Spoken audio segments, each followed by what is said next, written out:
Namaskar. I, Rachna Agarwal, welcome you all in Agarwal classes.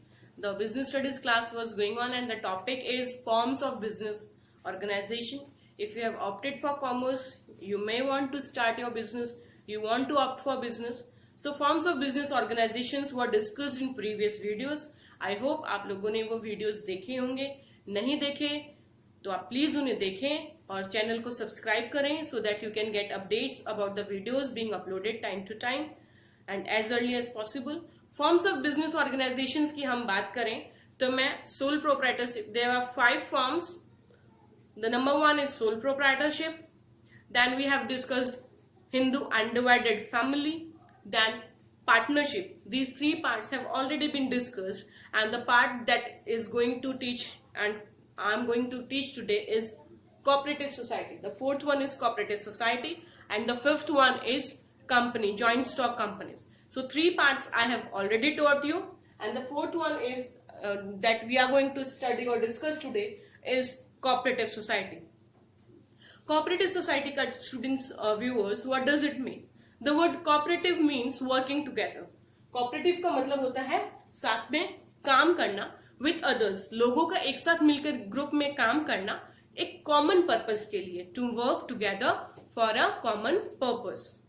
The cooperative society जो होती है ये एक वॉलंटरी ऑर्गेनाइजेशन होती है जिसके अंदर ग्रुप ऑफ पीपल ज्वाइन होते हैं एक साथ में और उनका जो बेसिक मोटिव होता है, जो उनका वेलफेयर होता है उस चीज का होता है. जो भी उसके मेंबर्स हैं कोऑपरेटिव सोसाइटी के, उनके वेलफेयर का इनका मोटिव होता है. कोऑपरेटिव सोसाइटीज जो होती हैं बेसिकली ड्राइवन इसीलिए की जाती हैं ताकि जो उन लोगों के इकोनॉमिक इंटरेस्ट होते हैं, जो भी कोऑपरेटिव सोसाइटी के मेंबर्स होते हैं, उनकी जो नीड होती है उनको प्रोटेक्ट किया जाए, इकोनॉमिक इंटरेस्ट को प्रोटेक्ट किया जाए और जो पॉसिबल इफेक्ट होता है एक्सप्लॉयटेशन का उसको रिड्यूस किया जाए. मिडिल मैन जो होते हैं, दलाल या बिचौलिए जो होते हैं, उसको कम किया जाए. जो जिस वजह से प्रॉफिट वो लोग इंक्रीज करके रेट को बढ़ा करके लेते थे उसको रिड्यूस किया जाए. तो कोऑपरेटिव सोसाइटीज जो होती हैं बेसिकली इसके अंदर लोग साथ में काम करते हैं for a common purpose and for the welfare of the members. Is it clear to you? Cooperative society 2 word से बना है, कोऑपरेट है ना, सहयोग करना. तो कोऑपरेटिव सोसाइटी और ग्रुप सोसाइटी का मतलब पीपल, तो कोऑपरेटिव सोसाइटी होता है. अब जो कोऑपरेटिव सोसाइटी होता है अगर वो आप बनाते हैं तो that should be compulsorily required to be registered. अगर पार्टनरशिप का जैसे आप लोगों ने पढ़ा था कि पार्टनर्स का इच्छा के ऊपर होता है, डिजायर के ऊपर होता है. If they want to register their firm तो रजिस्टर कर सकते हैं, if they don't want to register नहीं करें. बट कोऑपरेटिव सोसाइटी जो होता है उसका कंपल्सरीली आपको रजिस्ट्रेशन करवाना होता है under the cooperative societies act 1912. इस चीज को आप लोग अपनी कॉपी पेन लेके बैठे होंगे. I hope please write it down in your notebook that cooperative society is compulsorily required to be registered under the Cooperative Societies Act 1912. Make it mention 1912. तो इसको जो सेटअप करने का प्रोसेस है अब वो हम लोग डिस्कस करते हैं. बहुत ज्यादा कॉम्प्लिकेटेड नहीं है. The process of setting up of cooperative society is very simple. बहुत आसान सा है. इसके अंदर मिनिमम जो रिक्वायरमेंट होती है it should be 10 adult person जो होते हैं सोसाइटी के, उन लोगों का उसके अंदर कंसेंट होना. कंसेंट मतलब सहमति. They should accept the terms and conditions. वो लोग राजी होने चाहिए कि हमको सोसाइटी बनाना है. और मिनिमम रिक्वायरमेंट ऑफ मेंबरशिप जो है वो है 10. और इसके अंदर जो भी पैसा चाहिएगा, जो कैपिटल होगी, जो भी सोसाइटी के मेंबर्स होंगे कोऑपरेटिव सोसाइटी के, वो लोगों का पैसा इसके अंदर कैपिटल में इन्वेस्ट हो सकता है. और कोऑपरेटिव सोसाइटी चाहे तो इश्यू ऑफ शेयर्स भी कर सकती है. Capital of society may be also raised from its members through the issue of shares. Society जो होती है उसकी एक लीगल आइडेंटिटी होती है अपने मेंबर्स के द्वारा. उसके रजिस्ट्रेशन हो जाता है कोऑपरेटिव सोसाइटीज एक्ट 1912 के तहत. तो मेंबर्स से उसका अलग एक सेपरेट लीगल आइडेंटिटी हो जाता है in the eyes of law. Now we are going to consider the features of cooperative societies of we are going to study.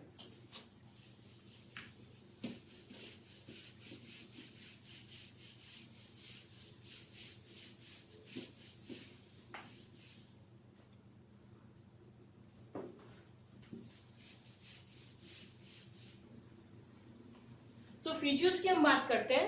The very first feature of cooperative society is voluntary. membership.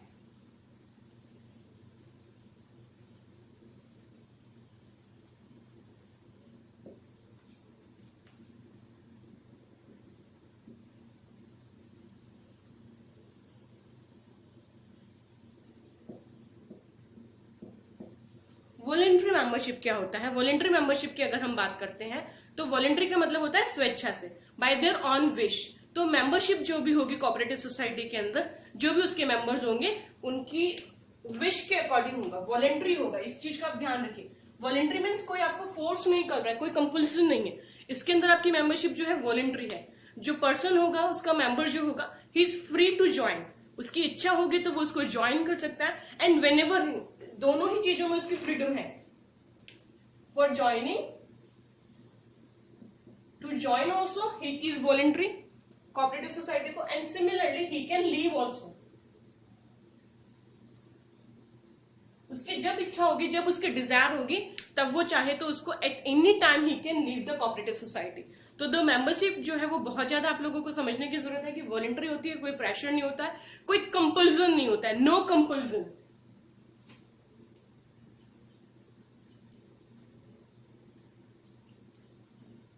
आप किसी के ऊपर compulsion नहीं है कि आपको किसी को ये सोसाइटी जो है ज्वाइन करनी है या सोसाइटी आपको क्विट करनी है। Although procedurally a member is required to serve a notice. अगर आप सोसाइटी को ज्वाइन करके छोड़ रहे हैं तो आप छोड़ने से पहले एक इंफॉर्मेशन के तहत आप आप कर सकते हैं एक नोटिस। आपको एक नोटिस देनी पड़ेगी कि आप इस मेंबरशिप को डिसकंटिन्यू चाहते हैं, कोऑपरेटिव सोसाइटी को आप इसके मेंबर रहना चाहते हैं। तो मेंबरशिप जो है is open to all irrespective of this religion. किसी तरीके का भेदभाव नहीं होगा in regards of religion, in regard of caste or the regard of gender. There would be no discrimination. Then comes the second point, and the second point is legal status.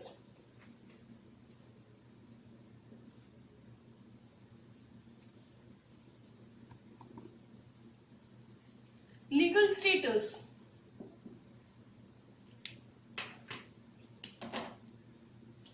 Legal का मतलब होता है as per the law.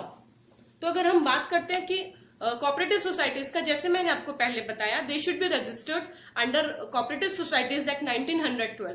तो registration जो होता है cooperative society का voluntary नहीं होता है, वो कंपल्सरी होता है। रजिस्ट्रेशन जो होता है वो कंपल्सरी होता है।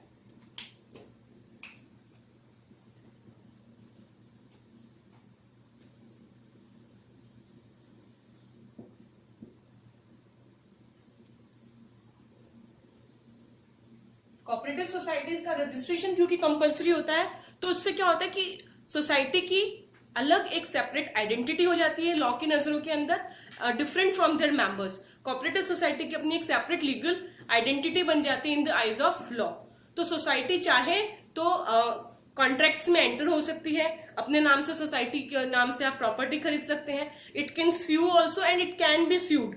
ये जो दो टर्म्स आई है, sue, it can sue and can be sued. इसका मतलब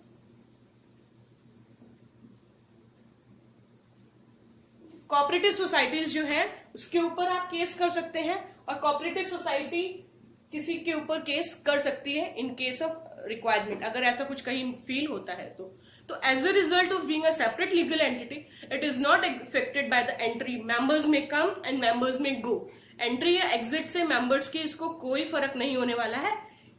तो इसका लीगल स्टेटस हो जाता है, इसका सेपरेट लीगल आइडेंटिटी इसकी बन जाती है। Then comes the third point, and the third point is limited liability. जो मेंबर्स होते हैं उनकी लाइबिलिटी जो होगी वो लिमिटेड होगी। Let us come to third point.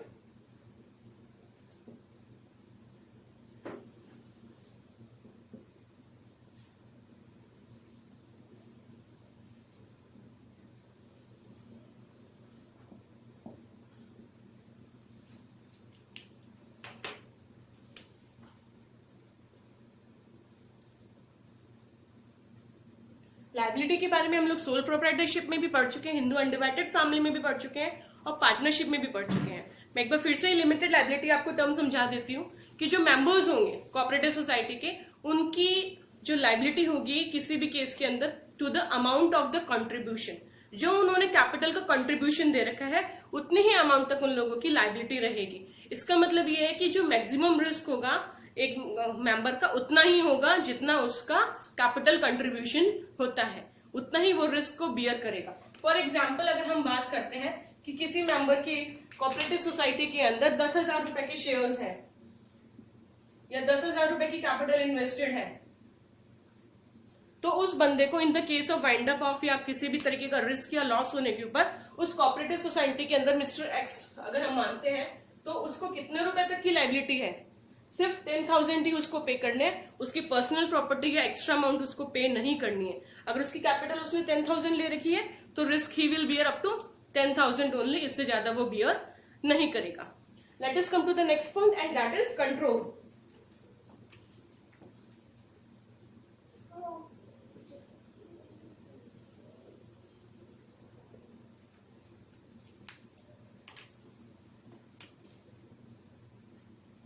Then comes the next point, क्योंकि कोऑपरेटिव सोसाइटी है तो डिसीजंस जो लिए जाएंगे वो सबके जो मैनेजिंग डायरेक्टर्स आप इलेक्ट करेंगे, जो भी मेंबर्स होंगे कोऑपरेटिव सोसाइटी के जितने भी मेंबर्स होंगे उसके अंदर जो भी इलेक्टेड मेंबर्स होंगे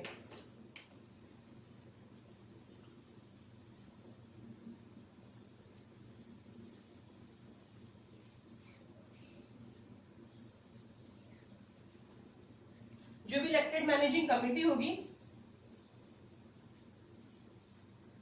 उनके हाथों में डिसीजंस होंगे। The decision will lie in the elected managing committee. जो भी एक्टिव मेंबर्स होंगे जिनको इलेक्ट किया जाएगा वही इसके डिसीजंस लेंगे।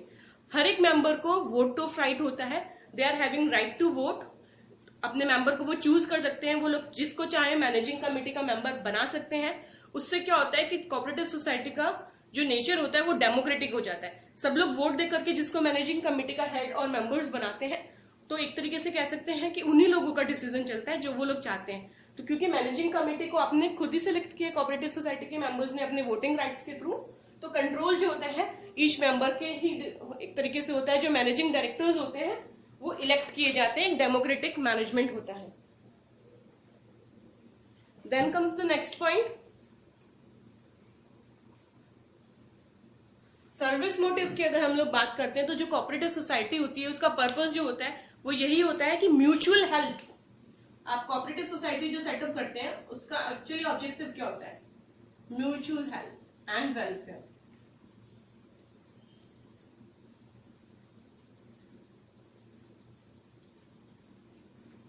तो जो मोटिव होता है सर्विस का इसके अंदर ज्यादा डोमिनेट करता है। अगर कोई भी सरप्लस अमाउंट हो जाता है तो ऑपरेशंस की वजह से, तो जो भी सरप्लस अमाउंट होगा वो डिस्ट्रीब्यूट कर दिया जाएगा मेंबर्स के अंदर in the form of dividend. अगर कुछ भी सरप्लस अमाउंट हो जाता है तो सर्विस मोटिव है, म्यूचुअल हेल्प है, वेलफेयर है, तो सर्विस मोटिव की इसके अंदर एक्टिवनेस है। Then comes the next point is merits of cooperative societies. The merits जो होते हैं, क्योंकि everything is having their merits and demerits.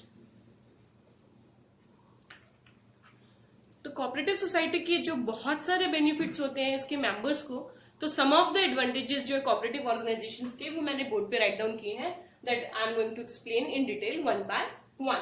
The number one point that I have written is equality in voting status. जो भी इसके members होंगे उनको equality मिलेगी वोटिंग स्टेटस के अंदर। तो वन मैन वन वोट, इसका जो मेन सिद्धांत होता है, जो प्रिंसिपल होता है वो होता है one man one vote.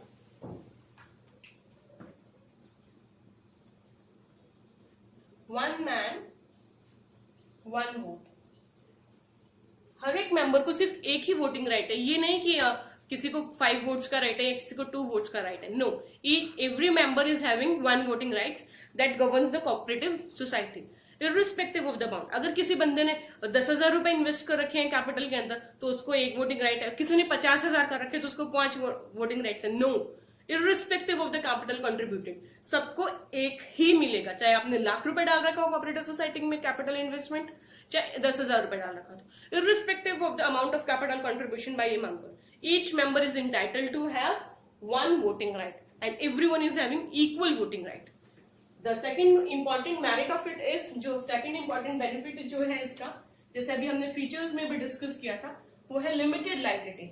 Limited liability जैसे मैंने आपको बताया कि जो भी मेंबर्स होंगे कोऑपरेटिव सोसाइटी के, उन सब की जो भी लायबिलिटी होगी वो लिमिटेड होगी up to the extent of their capital contribution, up to the extent of the liability will be up to the extent of capital contributed.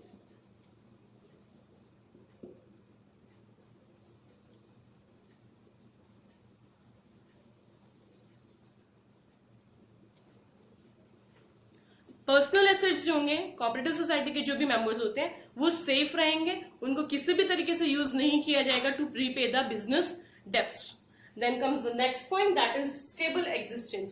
क्योंकि इसके एग्जिस्टेंस जो है वो स्टेबल रहता है. मेंबर्स की अगर डेथ होती है, कोई मेंबर बैंकक्रप्ट होता है, कोई मेंबर इंसेन होता है, तो उससे इसकी कंटिन्यूटी के अंदर कोई भी फर्क नहीं आने वाला है, क्योंकि कोऑपरेटिव सोसाइटी जो है वो सेपरेट होती है. तो किसी भी मेंबर की डेथ से, चाहे एक नहीं अनेक भी हो, if many members are also died, if many members are bankrupt, तो भी इसकी कंटिन्यूटी के ऊपर इफेक्ट नहीं आएगा. तो एक सोसाइटी जो होती है उसके लिए बहुत अच्छा ये फीचर होता है, देयरफॉर ऑपरेट्स अनअफेक्टेड, तो इट रिमेन्स अनअफेक्टेड.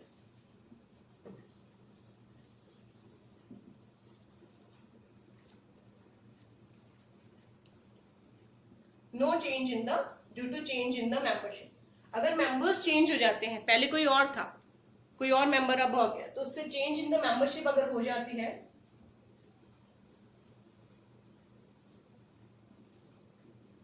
तो भी इसका एग्जिस्टेंस जो है वो स्टेबल रहता है. कोऑपरेटिव सोसाइटीज का मैन में come and men may go, but society goes on forever. Then comes the next point is economy in operations. क्योंकि आपने कोऑपरेटिव सोसाइटी को बनाया इसीलिए था, सर्विस मोटिव था, वेलफेयर के लिए बनाया था, म्यूचुअल बेनिफिट के लिए बनाया था. तो इसके अंदर बेसिकली जो फोकस होता है मिडिल मैन को इलिमिनेट करने का होता है. No middle man.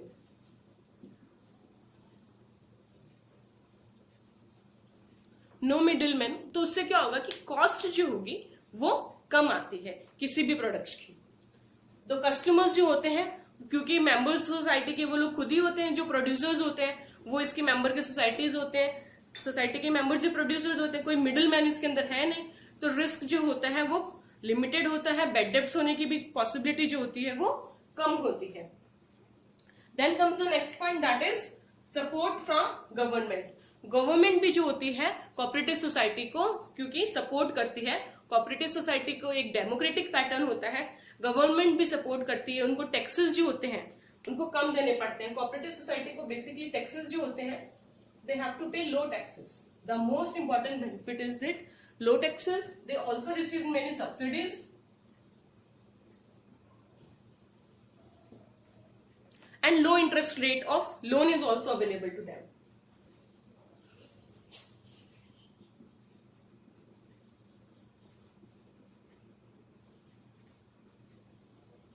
तो हम कह सकते हैं कि बैंक से भी इनको लो इंटरेस्ट के ऊपर लोन मिल जाता है, टैक्सेस और सब्सिडीज की इनको बेनिफिट्स मिल जाती हैं. तो इस तरीके से जो कोऑपरेटिव सोसाइटीज होती हैं उनको गवर्नमेंट से भी सपोर्ट मिल जाता है. Then comes the next one is ease of formation. Cooperative societies जो होती हैं उनका फॉर्मेशन बहुत ज्यादा कॉम्प्लिकेटेड नहीं होता है.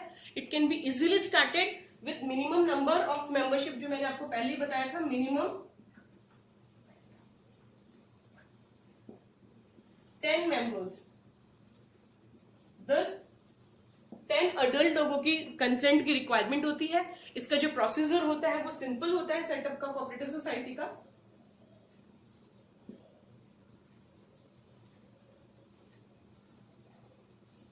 कॉम्प्लिकेटेड एक प्रोसेस नहीं होता है, बहुत लिमिटेड से लीगल फॉर्मेलिटीज होती हैं जो पूरी कर दी जाती है. और जो इसके लिए फॉर्मुलेशन के लिए जो रूल है वो मैं आपको पहले ही बता चुकी हूँ, that is cooperative societies act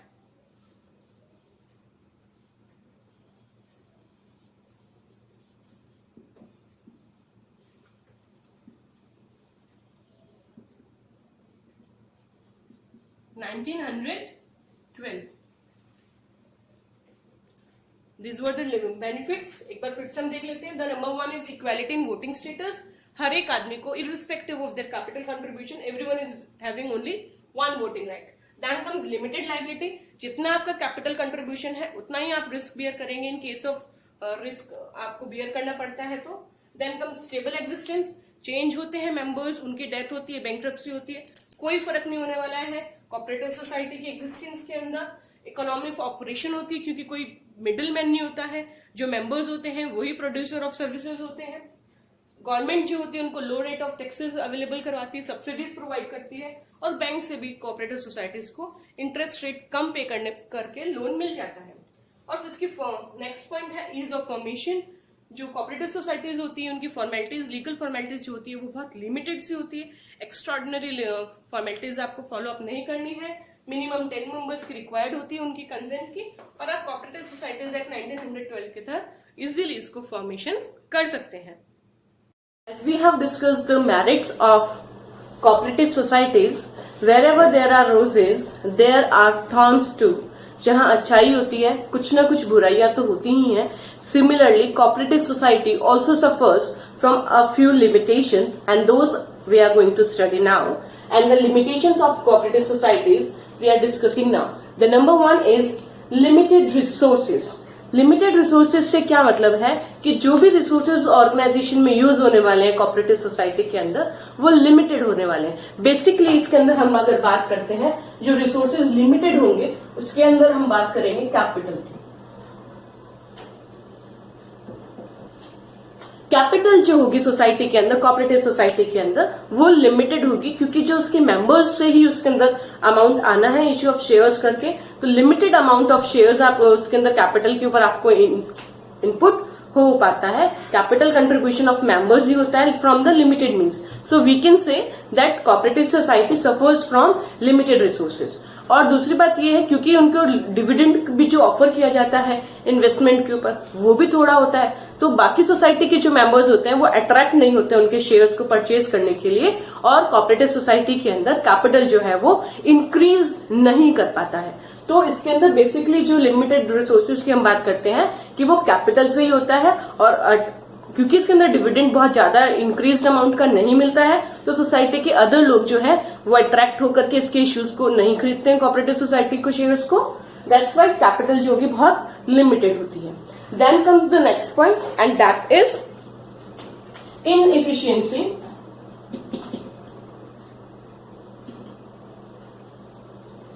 inefficiency in management.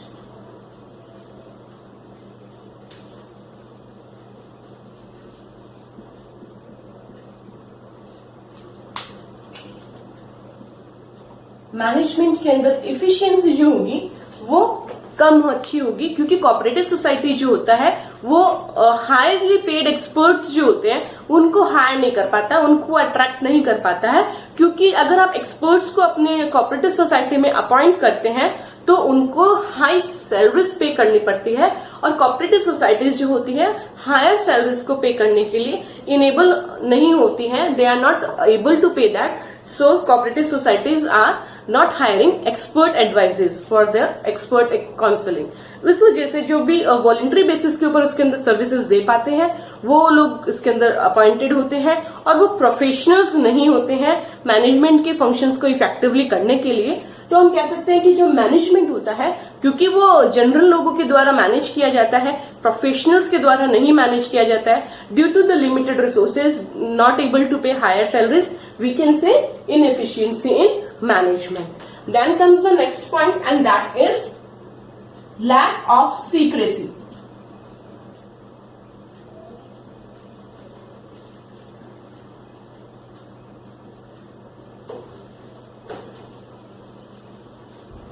Lack of secrecy की अगर हम बात करते हैं तो कोऑपरेटिव सोसाइटीज जो होती है उनके अंदर सीक्रेसी मेंटेन नहीं कर सकते हैं, क्योंकि इसके अंदर जो होता है ओपन डिस्कशन होता है।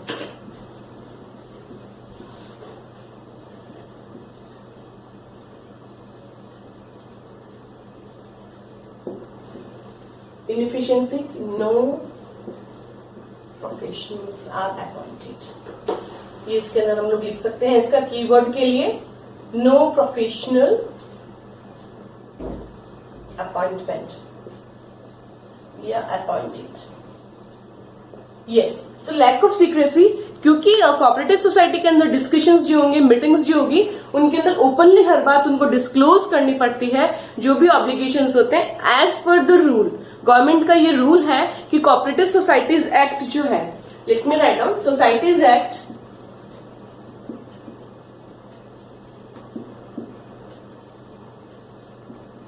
सब सेक्शन 7 के तहत ये डिफिकल्ट हो जाता है उन लोगों को अपने जो डेटाज होते हैं वो मीटिंग के अंदर डिस्क्लोज करने पड़ते हैं। ये गवर्नमेंट का नियम है एज पर सोसाइटीज एक्ट 7 जो सेक्शन है उसके तहत। So it's very difficult to maintain secrecy about the operations, कि कोऑपरेटिव सोसाइटी के जो ऑपरेशंस है, क्योंकि वो अपने मीटिंग में सारे डिस्कस करने ही पड़ेंगे as per the government norms, तो सीक्रेसी की कहीं कोई नाम नहीं रह जाता है, कोई भी डाटा जो है वो सीक्रेट नहीं रह जाता है। Then comes the next point, that is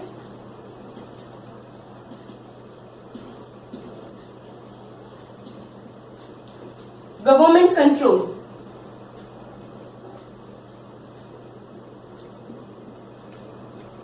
government control की अगर हम बात करते हैं तो गवर्नमेंट कंट्रोल, जैसे कि आपने इसके फीचर्स के अंदर पढ़ा था कि गवर्नमेंट जो है कोऑपरेटिव सोसाइटी को बहुत सारी प्रिविलेजेस देती है, टैक्सेस में रिबेट देती है, लो रेट ऑफ इंटरेस्ट देता है और सब्सिडीज देता है। गवर्नमेंट के द्वारा बहुत सारे प्रिविलेजेस, बेनिफिट्स ऑफर किए जाते हैं कोऑपरेटिव सोसाइटीज को।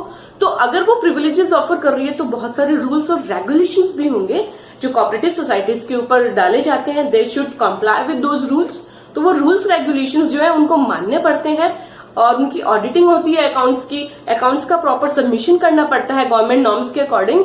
तो कोऑपरेटिव सोसाइटी के अंदर जो इंटरफेरेंस है, ये इसके अंदर एक पॉइंट आता है कि इंटरफेरेंस जो होता है वो गवर्नमेंट का हो जाता है। गवर्नमेंट का इंटरफेरेंस हो जाता है कि कोऑपरेटिव सोसाइटी जो है वो ऑर्गेनाइजेशन जो है किस तरीके से फंक्शन कर रही है, उसके कंट्रोल के ऊपर स्टेट कोऑपरेटिव डिपार्टमेंट्स जो है टाइम टू टाइम अपना इफेक्ट डालते हैं। It can B positive, it can B negative, but अगर कोई बार बार आपको आपके रूल्स आपके ऊपर डाले जाते हैं तो ट्रू सी बात है, एक जेन्युइन सी बात है कि फ्रीडम ऑफ ऑपरेशंस जो है उसको नेगेटिवली इफेक्ट तो वो करेगा ही। तो गवर्नमेंट का इंटरफेरेंस हो जाता है, ये इसकी एक लिमिटेशन हो जाती है। Then comes the next point,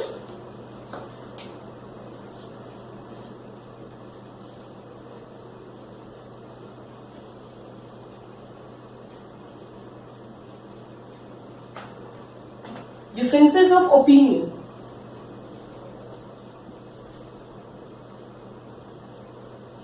differences of opinion की अगर हम बात करते हैं,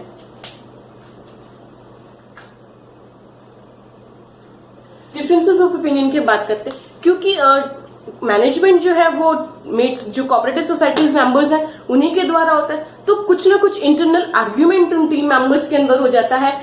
किसी बात के लिए लेकर के व्यू, किसी भी डिस्कशन के ऊपर उनका डिस्कशन जो है वो आर्ग्यूमेंटिव हो सकता है। डिसीजन मेकिंग के लिए जो है कुछ लोगों का पॉजिटिव रिस्पॉन्स हो सकता है, कुछ का नेगेटिव हो सकता है। तो इंटरनल क्वाल्स हो सकती हैं,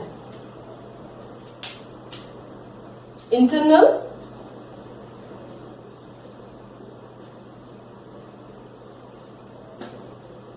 क्वाल्स लोगों की हो सकती है किसी भी डिसीजन मेकिंग को लेकर के।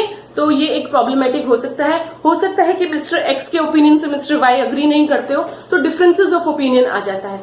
पर्सनल इंटरेस्ट जो होता है कभी कभी वो भी हैम्पर कर जाता है कि वेलफेयर मोटिव को इंसान स्वार्थ से प्रेरित हो जाता है, और उससे क्या होता है कि अदर मेंबर्स की बेनिफिट को वो नेग्लेक्ट करने लग जाता है, उनको वो बैक सीट पे छोड़ देता है और खुद के इंटरेस्ट को वो प्रायोरिटी देने लग जाता है। जो भी सेक्रेटरी हो या कोई भी उसके अंदर मेंबर होता है, तो वो पर्सनल गेन की कभी ना कभी, क्योंकि इट्स ह्यूमन नेचर फ्लेक्सिबल होता है, कहीं ना कहीं उसका पर्सनल इंटरफेरेंस आ जाता है, पर्सनल गेन करने की वो सोचने लग जाता है, और जो वेलफेयर मोटिव था वो कहीं ना कहीं छूट जाता है, बाकी मेंबर्स को इग्नोरेंस पे चला जाता है। तो ये हो जाता है कि आप जो ओपिनियन है, मिस्टर एक्स का ओपिनियन हो सकता है मिस्टर वाई नहीं मानते हो, तो ये पर्सनल क्वाल्स जो आर्ग्यूमेंटिव हो सकता है वो इसकी एक लिमिटेशन हो जाती है। लिमिटेशंस की अगर हम बात करें तो बहुत लिमिटेड से इसके अंदर बातें हैं। रिसोर्सेज जो होते हैं, कैपिटल लिमिटेड होती है, एक्सटर्नल इश्यूज इनके पास कम आ पाते हैं। देन की प्रोफेशनल्स को वो अपॉइंट नहीं कर पाते हैं, तो इसके एफिशिएंसी नहीं आती है मैनेजमेंट में कोऑपरेटिव सोसाइटीज की। देन कम की गवर्नमेंट के रूल्स है कि उनको मीटिंग के अंदर सारे ऑब्लिगेशंस डिस्कशंस करने ही होते हैं as per societies act cooperative societies act 1912 का सेक्शन 7 के तहत they have to disclose the information.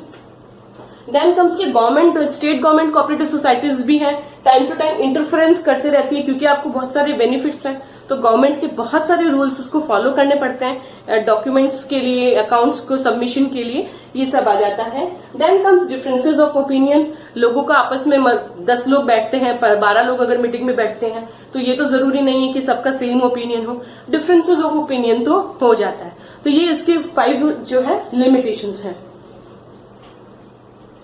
तो इन कोऑपरेटिव सोसाइटी के फीचर्स हो गए, बेनिफिट्स हो गए, मेरिट्स हो गए, डीमेरिट्स के बारे में। Now we will talk about the types of cooperative societies.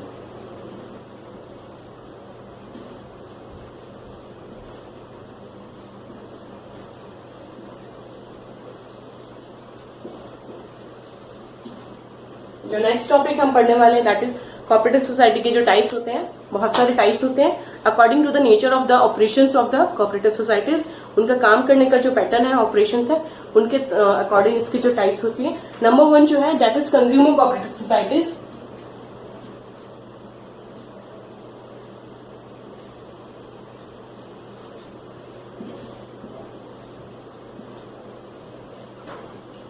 Consumer cooperative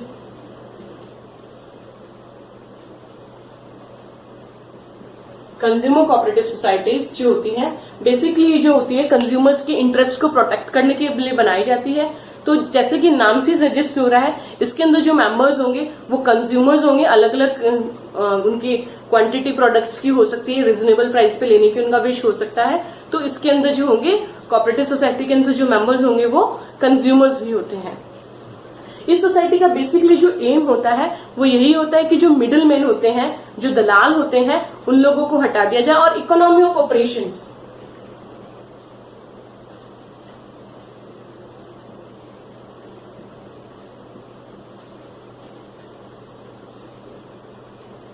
economy of operations, क्योंकि लार्ज स्केल में अगर आप डायरेक्टली बल्क में सामान होलसेलर से खरीदते हैं, परचेज करते हैं, तो मिडिल मैन जो होता है वो हट जाता है और काम लोग मिलजुल के कर लेते हैं, तो उसके अंदर इकोनॉमी आ जाती है। तो इस सोसाइटी का बेसिकली यही ऑब्जेक्टिव होता है, कंज्यूमर्स को रिजनेबल प्राइस के ऊपर गुड्स मिल जाते हैं, मिडिल मैन जो होता है उसका एलिमिनेशन हो जाता है और जो प्रॉफिट बचता है वो कैपिटल कंट्रीब्यूशन के अकॉर्डिंग सोसाइटी के जो मेंबर्स होते हैं उनको में मिल जाता है। जो भी सोसाइटी के मेंबर्स होते हैं, इंडिविजुअल मेंबर्स होते हैं, जो उन सामान को खरीदते हैं उनको हो सकता है कम रेट पे वो सामान मिल जाता है। तो इस तरीके से प्रॉफिट जो होता है on the basis of the capital contribution उन लोगों में डिस्ट्रीब्यूट हो जाता है जो कोऑपरेटिव सोसाइटी के मेंबर्स होते हैं। तो बहुत इजी सा था कंज्यूमर कोऑपरेटिव सोसाइटी, नाम से ही आप समझ पा रहे हैं कि इसके अंदर कंज्यूमर्स मेंबर्स होते हैं। Then comes the next one is producers cooperative societies. Producer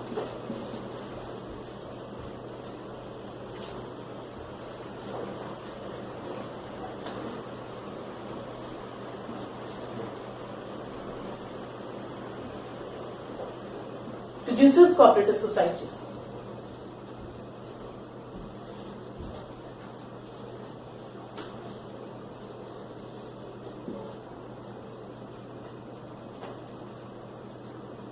So, जैसे कि आप लोग अभी नाम में कंज्यूमर्स में समझ पा रहे थे, तो यू माइट भी थोड़ा सा आप समझ पा रहे होंगे कि ये सोसाइटीज जो होती हैं ये स्मॉल प्रोड्यूसर्स जो होते हैं उनके द्वारा बनाई हुई होती है। जो इसके अंदर मेंबर्स होते हैं वो अलग अलग सामान को प्रोड्यूस करते हैं, हो सकता है इनपुट या रॉ मटेरियल ला करके वो लोग अपना प्रोडक्शन इसके अंदर करते हो और कंज्यूमर की डिमांड के अकॉर्डिंग सामान को वो लोग सप्लाई करते हैं। इसके अभी जो एम होगा वो यही होगा कि जो बड़े कैपिटलिस्ट होते हैं, जो बड़े ब्रांड्स होते हैं, उनकी वजह से स्मॉल प्रोड्यूसर्स जो होते हैं अपना सामान लोगों तक नहीं पहुंचा पाते हैं। तो इस सोसाइटी का बेसिकली यही एम होता है कि कम कैपिटल के अंदर, because of being small producers, वो लोग अपना माल जो है, रॉ मटेरियल है, सामान है, टेक्निक है, जो भी इनपुट्स है मेंबर्स के, वो लोगों तक पहुंचा सकें रिजनेबल रेट तक। अगर रेट रिजनेबल होगी तो कंज्यूमर्स भी उसको इजीली परचेज कर पाएंगे। तो इसके अंदर जो होगा डिफरेंट प्रोड्यूसर्स मिलकर इस मेंबर कोऑपरेटिव सोसाइटी को बनाते हैं और जो भी प्रॉफिट होगा वो जनरली डिस्ट्रीब्यूट कर दिया जाता है। जैसे कंज्यूमर कोऑपरेटिव सोसाइटी के अंदर था, जो भी कंज्यूमर्स को जैसे प्रॉफिट डिस्ट्रीब्यूट हुआ था सिमिलरली जो प्रोड्यूसर्स होंगे उनको प्रॉफिट जो होगा according to the contribution of the capital उनको डिस्ट्रीब्यूट हो जाएगा, जो भी सामान सोसाइटी का बिकेगा सबके मिलजुल के अलावा। पूल ऑफ गुड्स का एक टर्म आता है। पूल ऑफ गुड्स मतलब जैसे एक्स ने कोई सामान ला करके बेचा, वाई ने कोई सामान ला के बेचा, और वो जब सामान इकट्ठा एक ही शॉप पे सब कुछ मिलने लग गया, रिजनेबल रेट पे मिलने लग गया, तो जो प्रॉफिट्स होंगे वो प्रोड्यूसर्स को आपस में डिस्ट्रीब्यूट कर दिया जाएगा as per the capital contribution. Then comes the next point, that is marketing cooperative societies.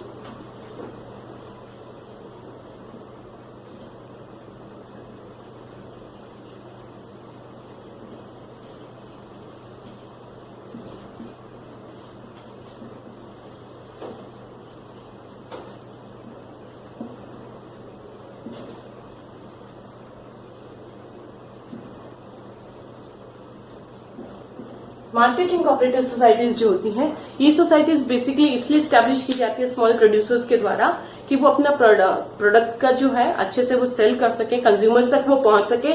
जो मेंबर्स होते हैं, प्रोड्यूसर्स होते हैं, वो रिजनेबल प्राइस पे अपना आउटपुट जो है कंज्यूमर तक पहुंचा सके। इन सोसाइटीज का जो एम होता है वो यही होता है कि कॉम्पिटिटिव मार्केट के अंदर जो मिडिल मैन होते हैं उनको इलिमिनेट कर दिया जाए, और जो दलाली है उससे उनका पैसा बच जाए, और जो पैसा बचेगा उसका फेवरेबल रिजल्ट जो होता है मार्केट के अंदर आता है, और प्रोडक्ट्स जो होते हैं उनको अच्छी मार्केटिंग एक स्किल्स के अंदर हो जाती है, लोगों तक मार्केटिंग प्रोडक्ट जो है वो पहुंच जाता है। इससे क्या होता है कि जो भी इंडिविजुअल्स होते हैं, जो भी इसके मेंबर्स होते हैं, वो परफॉर्म करते हैं इसके अंदर मार्केटिंग का काम खुद ही इसके अंदर करते हैं, चाहे वो ट्रांसपोर्टेशन का हो, चाहे वो वेयर हाउसिंग का हो। वेयर हाउसिंग का मतलब होता है सामान को स्टोरेज करना, प्रॉपर एंड सिस्टमैटिक स्टोरेज को हम वेयर हाउसिंग कहते हैं। चाहे वो पैकेजिंग हो, ये जो भी टेक्निक्स होती हैं प्रोडक्ट को कंज्यूमर तक पहुंचाने के लिए, जो भी ऑक्सिलरी सर्विसेज होती हैं, चाहे वो ट्रांसपोर्टेशन हो, वेयर हाउसिंग हो, पैकेजिंग हो, वो सब मेंबर्स इसके करते हैं ताकि जो सेल हो सके वो कम से कम बेस्ट प्राइस के ऊपर हो सके, बेस्ट प्राइस पे कंज्यूमर को रिजनेबल प्राइस के ऊपर सामान मिल सके, और मिडिल मैन का एलिमिनेशन हो सके, और जो प्रॉफिट्स होंगे वो ईच मेंबर को according to the capital contribution उनको मिल जाएगा। This was marketing cooperative societies. Then comes the next one, farmers.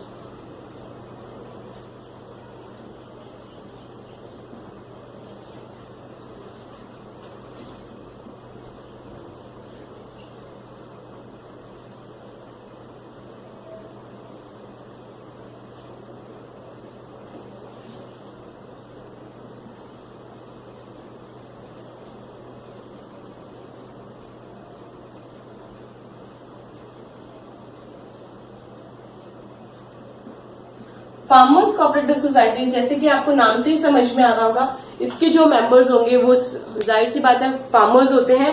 वो इसलिए कि वो जो अपना इंटरेस्ट है उसको प्रोटेक्ट कर सकें, बेस्ट क्वालिटी जो प्रोडक्ट है वो रिजनेबल कॉस्ट के ऊपर वो कंज्यूमर तक पहुंचा सकें। इसके अंदर जो मेंबर्स होंगे that will be farmers only. इसके जो मेंबर्स होंगे वो फार्मर्स होंगे, और उन लोगों का यही विश होगा कि जो भी फार्मिंग एक्टिविटीज वो लोग करते हैं उसको वो लोग ज्वाइंटली कर सकें, jointly taking up the farming activities. और इसका जो एम होगा वो यही होगा कि लार्ज स्केल फार्मिंग की जाएगी, प्रोडक्टिविटी को इंक्रीज किया जाएगा। इसका जो एम होगा to increase the productivity.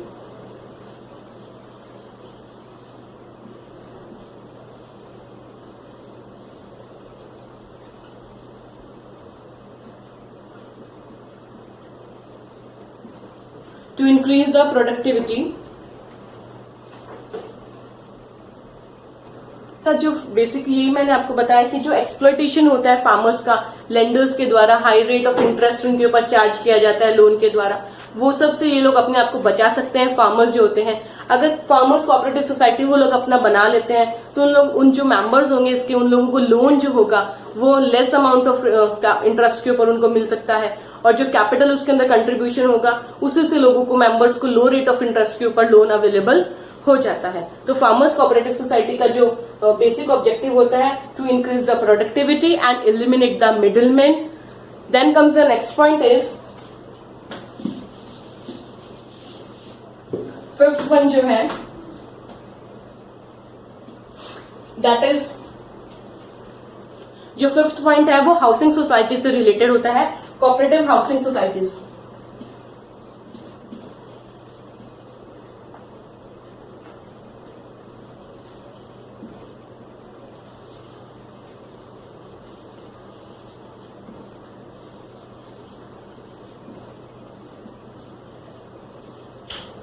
Cooperative housing societies जो होती है उसके अंदर क्या होता है, इसका जो ऑब्जेक्ट स्टैब्लिशमेंट होता है वो इसी ऑब्जेक्ट से होता है कि जो लोग होते हैं उनकी लिमिटेड इनकम होती है और घर बनाना जो होता है वो एक डिफिकल्ट टास्क हो जाता है टू कंस्ट्रक्ट अ हाउस। तो इस सोसाइटी को स्टैब्लिश करने का यही ऑब्जेक्टिव होता है कि रिजनेबल कॉस्ट के ऊपर हाउसेज जो है वो कंस्ट्रक्ट हो जाए। तो इस सोसाइटी के हाउसिंग सोसाइटीज अगर आपने बना रखी है और उसके अगर मेंबर्स है तो उन लोगों का बेसिकली जो इच्छा होगा, जो उन लोगों का ऑब्जेक्ट होगा वो यही होगा कि अकोमोडेशन प्रोवाइड किया जाए, रेजिडेंशियल जो अकोमोडेशन है जिसमें लोग रह सके वो लोअर कॉस्ट के ऊपर उनको प्रोवाइड हो सके। तो कोऑपरेटिव सोसाइटी के अंदर इस जो हाउसिंग होती है उसके अंदर जो हाउसिंग से रिलेटेड प्रॉब्लम्स होती है बेसिकली वो सॉल्व किया जाता है, कंस्ट्रक्शन ऑफ हाउसेस किया जाता है, इंस्टॉलमेंट्स में पेमेंट हो सकती है और एक अफोर्डेबल रेट के ऊपर हाउसेज और रेजिडेंशियल अकोमोडेशन जो है वो लोगों को प्रोवाइड किया जाता है। कोऑपरेटिव सोसाइटीज का एम्स का यही होता है। देन कम्स नेक्स्ट कि सोसाइटीज जो होती हैं वो फ्लैट्स बना सकती हैं, प्लॉट्स जो होते हैं रिजनेबल रेट के ऊपर आपस में जो मेंबर्स होते हैं उनको मिल सकते हैं, रिजनेबल रेट के ऊपर वो एज पर द चॉइस कर सकते हैं, चाहे तो वो फ्लैट बना सकते हैं चाहे तो वो प्लॉट्स प्रोवाइड कर सकते हैं अपनी चॉइस के according. Then comes the next point that is credit cooperative societies.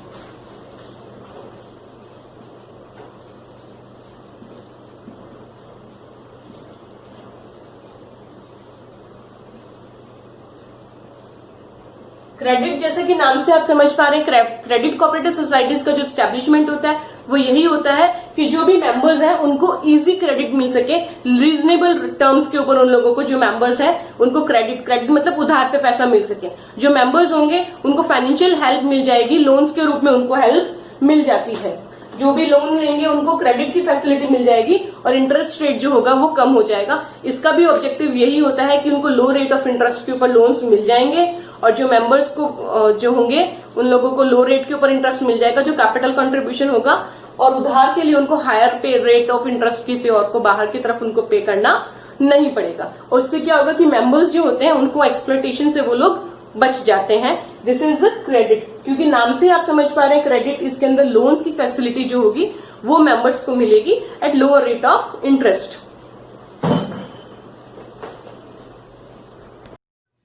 तो अब बिजनेस ऑर्गेनाइजेशन के टॉपिक के अंदर हम लोगों ने डिस्कस किया कि एक बिजनेस में आपको ऑपरेट करने के लिए आपके सामने चॉइसेस होती हैं। 5 पॉइंट्स थे। नंबर 1 था sole proprietorship, that we have discussed in detail. Then the second one was Hindu undivided family, that also we have discussed in detail. Then the third one was partnership, I have also taught that, and cooperative societies also I have taught. Now comes the next point, that is company. Company क्या होता है my dear students? A company is an association of persons. Let me write down. Company जो basically होता है उसके अंदर जो भी business activities conduct होंगी that will be conducted by association of persons.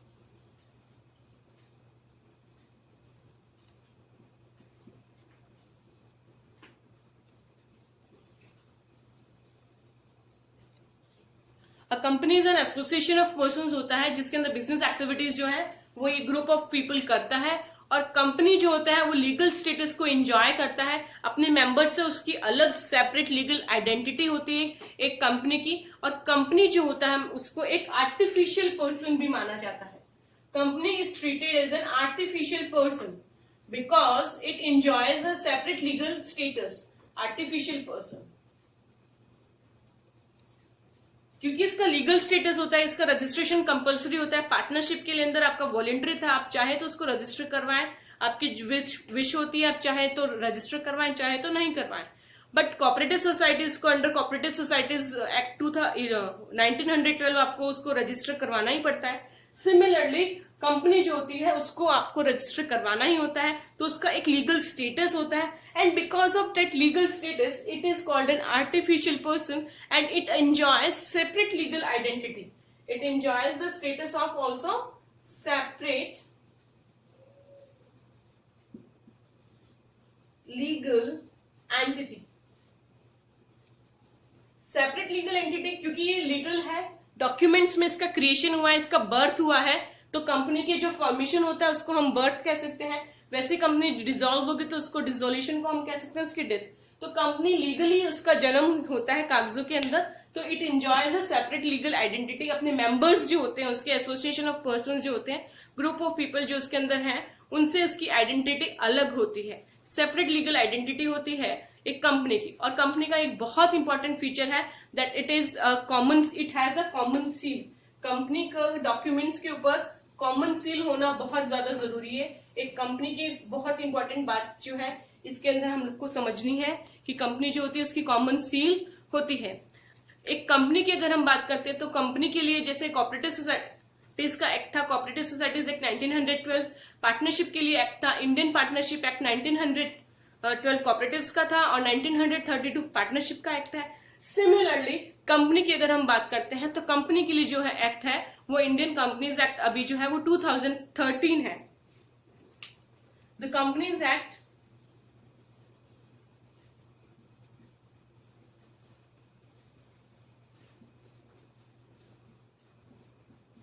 2013, जैसे कि मैंने आपको बताया पार्टनरशिप के लिए 1932 और कोऑपरेटिव सोसाइटीज के लिए 1912, वैसे ही कंपनीज के लिए 2013 है। इसके पहले भी कंपनी लॉज आए हैं, कंपनी एक्ट्स बने हैं, बट जो करंट है अभी जो फॉलो किए जा रहे हैं वो कंपनीज एक्ट 2013 है।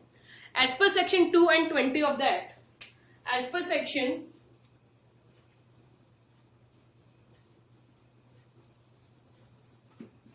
2 subsection 20 of the companies act 2013। कंपनी का क्या मतलब होता है? कंपनी का मतलब होता है a company means company incorporated under this act और any other previous company law. इस लॉ के तहत अगर उसका इनकॉर्पोरेशन हुआ है, कंपनी का रजिस्ट्रेशन हुआ है, इनकॉर्पोरेशन का मतलब होता है रजिस्ट्रेशन, इस एक्ट के तहत अगर उसका इनकॉर्पोरेशन हुआ है या फिर जो प्रीवियस कंपनी लॉज थे उनके अंदर उसका रजिस्ट्रेशन हुआ है। प्रीवियस कंपनी लॉज जैसे कि कंपनीज एक्ट 1866 आया था, इंडियन कंपनीज एक्ट 1866 आया है। उसके बाद में हम बात करते हैं कि 1956 वगैरह आए हैं। बहुत ये जो 1956 एक बहुत इंपॉर्टेंट कंपनीज एक्ट रहा है। देन कम्स की कंपनी जो होती है उसकी कैपिटल जो होती है वो छोटे छोटे पार्ट्स में डिवाइडेड होती है जिसको हम शेयर्स कहते हैं, और जो शेयर्स को जिनके पास शेयर्स होते हैं उनको हम शेयर होल्डर्स कहते हैं। जो बेसिकली ओनर्स होते हैं कंपनी के वो शेयर होल्डर्स ही होते हैं। Let me erase for you and write down again. Company की जो कैपिटल होती है, कंपनी की capital is divided into shares, into small amount of, छोटे छोटे टुकड़ों में बटी हुई होती है, उसको हम शेयर कहते हैं। और जो शेयर को होल्ड करते हैं उनको हम लोग शेयर होल्डर्स कहते हैं। और जो शेयर होल्डर्स होते हैं they are called the owners of the company. Shareholders are the owners of the company। और ये लोग डे टू डे एक्टिविटीज को खुद ऑपरेट नहीं करते हैं, बल्कि डे टू डे जो मैनेजिंग एक्टिविटीज को मैनेज करने का काम है वो बोर्ड ऑफ डायरेक्टर्स करते हैं, बोर्ड ऑफ डायरेक्टर्स। एंड जो बोर्ड ऑफ डायरेक्टर्स जो होते हैं, जो चीफ मैनेजिंग बॉडी होती है, that is elected by share holders. इसका चुनाव जो करा जाता है वो शेयर होल्डर्स के द्वारा किया जाता है। आया समझ में? तो जो ओनर्स होते हैं वो डे टू डे एक्टिविटीज के अंदर डायरेक्ट कंट्रोल उनका नहीं होता है, वो इनडायरेक्टली बिजनेस को कंट्रोल करते हैं कंपनीज के अंदर। और जैसे कि आपको बताया, क्योंकि जो कैपिटल होती है वो स्मॉल पार्ट्स में डिवाइडेड होती है, उसको हम शेयर्स कहते हैं। और अगर पब्लिक कंपनी की हम बात करते हैं तो वो इजिली ट्रांसफरेबल होती है from one share holder to another share holder. Is that clear to you? Now meaning and definition की कंपनी की भी बात हो गई है। Now we'll come to the features of the joint stock company। तो फीचर्स अब हम कंपनी के देखते हैं।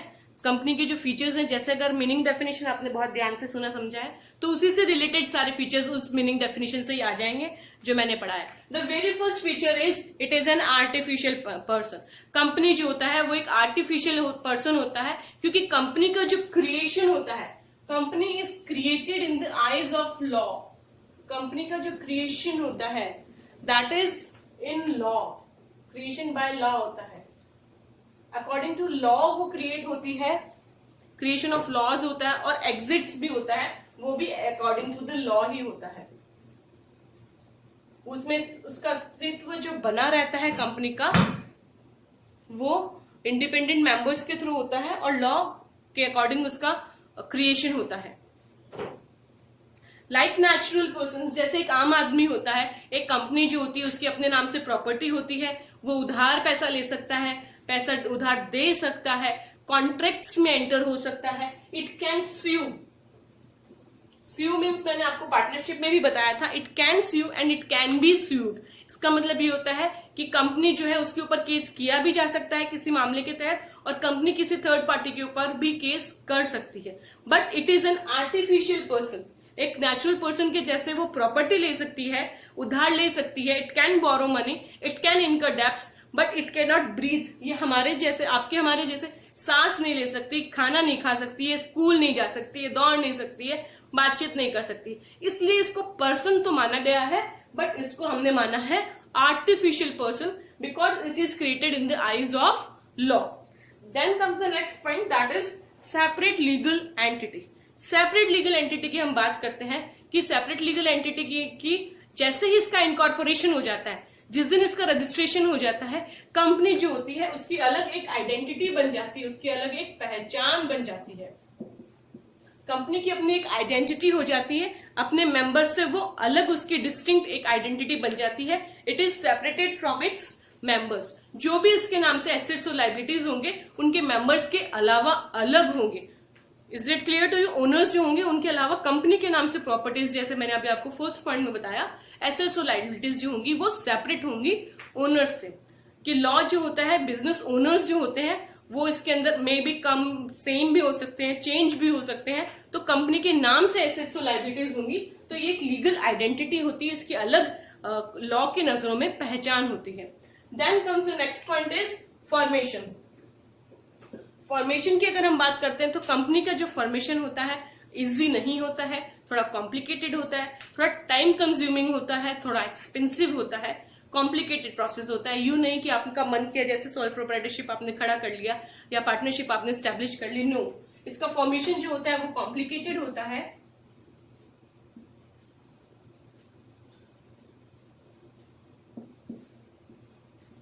टाइम कंज्यूमिंग होता है,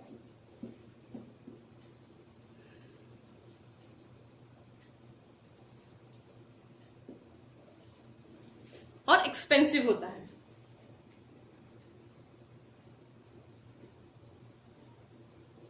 महंगा होता है, क्योंकि इसके अंदर आपको बहुत सारे डॉक्यूमेंट्स प्रिपेयर करने पड़ते हैं, बहुत सारी लीगल रिक्वायरमेंट्स होती हैं, आपको वो फॉलो अप करनी पड़ती है, बहुत सारी फॉर्मेलिटीज के थ्रू आपको जाना पड़ता है, पेपर वर्क बहुत ज्यादा करना पड़ता है। उसके बाद में कहीं जाकर के कंपनी का फॉर्मेशन होता है, उसके बाद में कहीं जाकर के कंपनी की जो है फंक्शनिंग हो पाती है। Then comes the next point,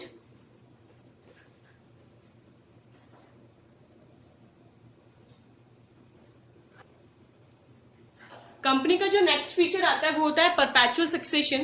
क्योंकि कंपनी लॉ के आइज के अंदर क्रिएट हुई है, so it can be brought into end only by the law. Perpetual succession का मतलब होता है कि उसको लॉ के द्वारा बनाया गया है और लॉ के द्वारा ही उसका एंड किया जा सकता है। It will only cease to exist when a specific procedure, जो वेंडिंग अप का प्रोसीजर होता है, अगर वो कंप्लीट किया जाएगा तो ही कंपनी को क्लोज किया जा सकता है, अदरवाइज कंपनी को क्लोज नहीं किया जा सकता है। इसके लिए बहुत सिंपल सी बात आई है, परपेचुअल सक्सेशन के लिए members may come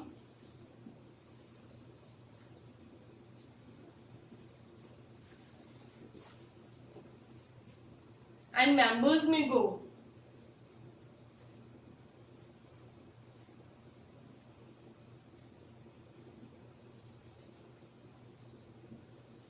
But a company goes on forever.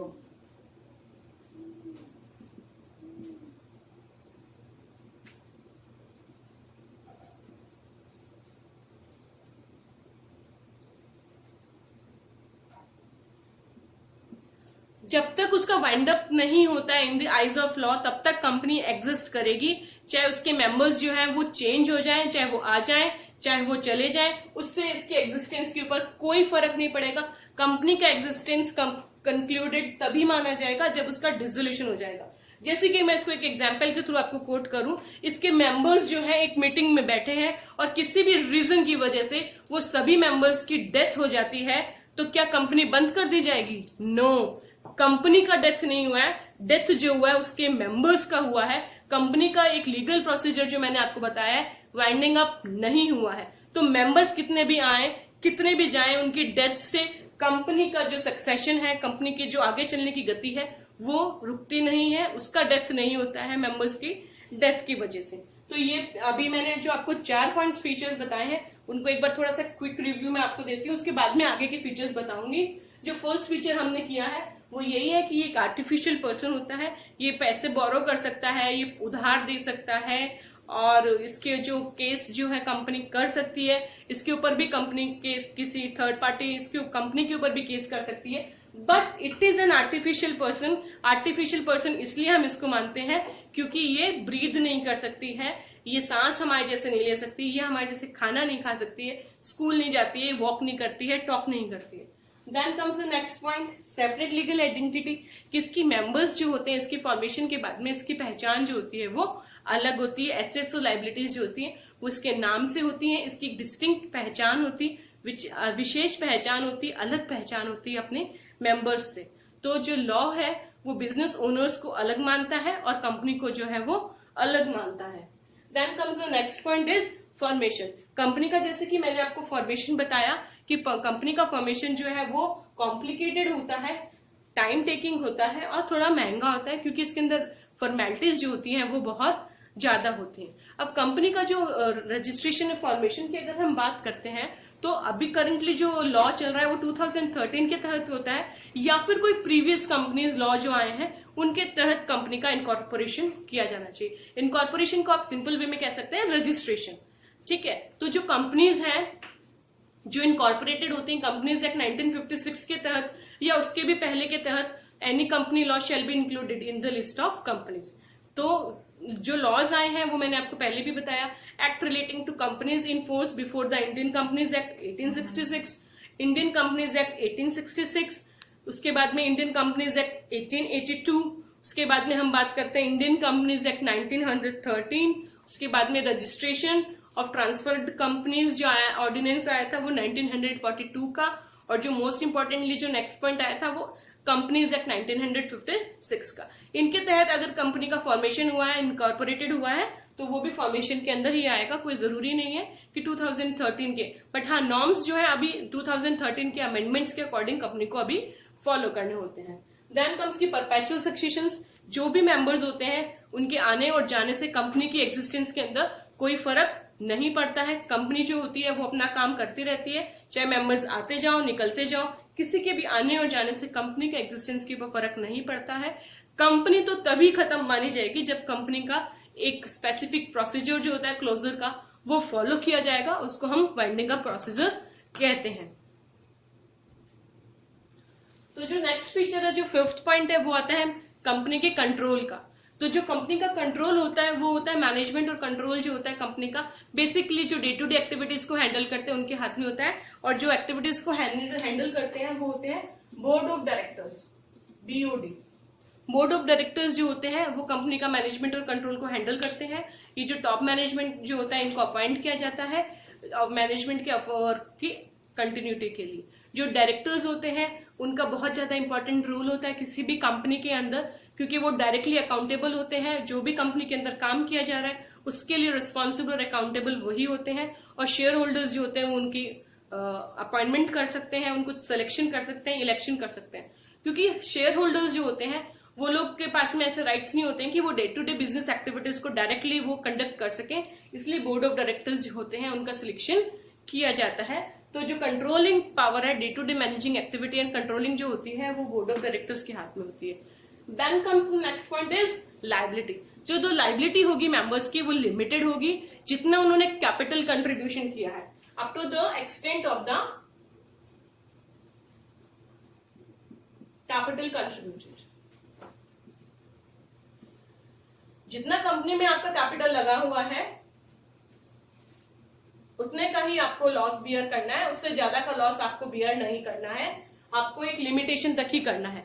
तो जो मेंबर्स होते हैं उनका सिर्फ हम उनसे उतने ही पैसे मांग सकते हैं जितने उनकी लाइबिलिटी अनपेड है। फॉर एग्जाम्पल 10 रुपए का कोई एक शेयर आपने ले रखा है और उसमें से आपने 10 रुपए में से 4 रुपए तो आपने ऑलरेडी पेमेंट कर चुके हैं, और कंपनी को माना कि लॉस हो जाता है और कंपनी की लाइबिलिटीज जो है वो बढ़ जाती है, लॉसेज आ जाते हैं, तो शेयर होल्डर से आप सिर्फ 6 रुपए और मांग सकते हो, उससे ज्यादा का पेमेंट करने का उसको कुछ श्योर नहीं होता है, कोई राइट नहीं होता है। तो up to the unpaid amount of the share held by the share holder, share holder के द्वारा जो शेयर के अंदर अनपेड अमाउंट है, 4 तो वो ऑलरेडी पे कर चुके हैं ना, उसकी टोटल लायबिलिटी 10 थी, 4 वो ऑलरेडी पे कर चुका है, तो आप उससे 6 रुपए अनपेड जो अमाउंट है वही और मांग सकते हो। Then comes the next point, that is common seal. अगर हम कॉमन सील की बात करते हैं तो कंपनी के अंदर जो है कॉमन सील होती है, बेसिकली उसके स्टैंपिंग के रूप में वो काम करती है डिसीजंस के लिए। कॉमन सील की अगर हम बात करते हैं तो डॉक्यूमेंट्स जो होते हैं, जो भी एग्रीमेंट्स होते हैं, उनके ऊपर कंपनी की सील लगी हुई होती है। अगर कंपनी की if a company does not have a common seal, तो जो डॉक्यूमेंट को साइन कर रहा है उस बंदे को ऑथराइज किया जाता है, उसी के ऊपर लाइबिलिटीज और रिस्पॉन्सिबिलिटी, अकाउंटेबिलिटी आ जाती है। Then comes the next point is risk bearing. जो रिस्क होता है कंपनी का वो बेसिकली शेयर होल्डर्स के द्वारा ही वहन किया जाता है।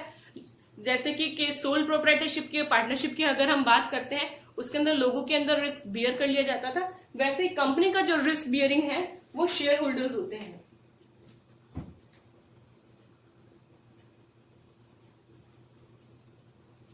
रिस्क जो बॉन्ड किया जाता है, फेस किया जाता है, अगर किसी भी तरीके की फाइनेंशियल डिफिकल्टी है तो जो शेयर होल्डर्स होते हैं वो डेब्ट्स के अंदर कंट्रीब्यूट करते हैं to the unpaid amount of the shares, उनकी कैपिटल के रूप में।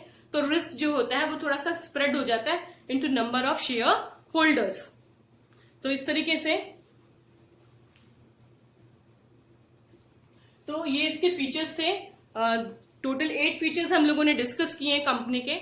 नंबर 1 जो हमने डिस्कस किया that is artificial person, number 2 is separate legal entity, then comes the third one is formation, then comes the fourth one is perpetual succession जो मैं आपको बता चुकी हूँ। Then comes the control, controlling जो एक्टिविटी होती है वो बोर्ड ऑफ डायरेक्टर्स की होती है, शेयर होल्डर्स इनको इलेक्ट करते हैं। लाइबिलिटी के बारे में मैंने बताया कि unpaid amount of the shareholders, इससे ज्यादा उनको लाइबल नहीं किया जा सकता है किसी भी तरीके से पेमेंट करने के लिए, लॉसेस जो होते हैं कंपनी के लिए, तो जो अनपेड अमाउंट है उसके लिए उनको करना होता है। Then comes the common seal and risk bearing. Risk bearing जो होती है वो शेयर होल्डर्स के द्वारा बियर किया जाता है। तो ये 5 फॉर्म्स ऑफ बिजनेस ऑर्गेनाइजेशन हम लोगों ने पढ़ा है। Sole proprietorship, Hindu undivided family, partnership, cooperative societies and company के फीचर्स तक मैंने आप लोगों से इस वीडियो के अंदर डिस्कस किया है। आई होप आप लोगों को पसंद आया होगा। आप लोगों को मेरा वीडियो पसंद आ रहे हैं, लाइक शेयर सब्सक्राइब कमेंट करना नहीं भूलें। I will be thankful. धन्यवाद।